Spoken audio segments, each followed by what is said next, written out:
শাকগুলোকে নুন জলে ডুবিয়ে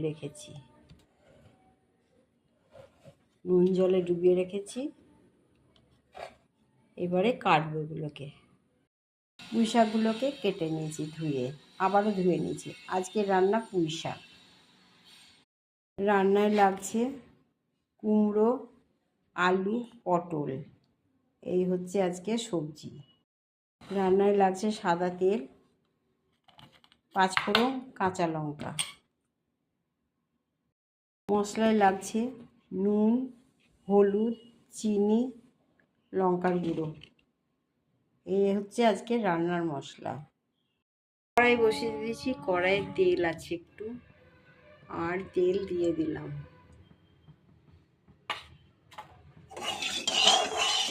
তেলটা গরম হোক,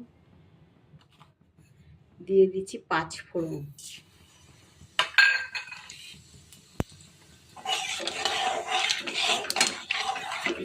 একটু হতো দিয়ে দিচ্ছি পটলগুলো, দিয়ে দেবো আলুগুলো, দিয়ে দিচ্ছি কুমড়ো। বাকি এই যে ভাজা হয়ে গেছে, এবার দেবো মশলাগুলো সব দিয়ে দিলাম।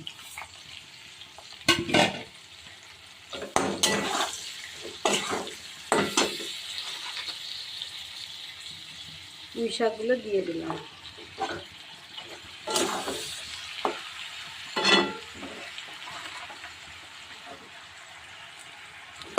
এবার ঢাকা দিয়ে কষবো। দেখি বন্ধুরা সেদ্ধ হয়েছে নাকি। হ্যাঁ, সেদ্ধ হয়ে গেছে, জলও অনেক বেরিয়েছে। জলটা শুকাল আস্তে আস্তে। এবার গ্যাসটা একটু বাড়িয়ে দেবো। সেদ্ধ হয়ে এসছে আমার চচ্চড়ি। এবার নামিয়ে নেব।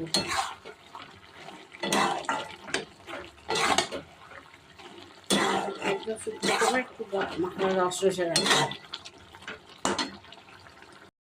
গেল বন্ধুরা আমার চচ্চড়ি পুঁই শাকের।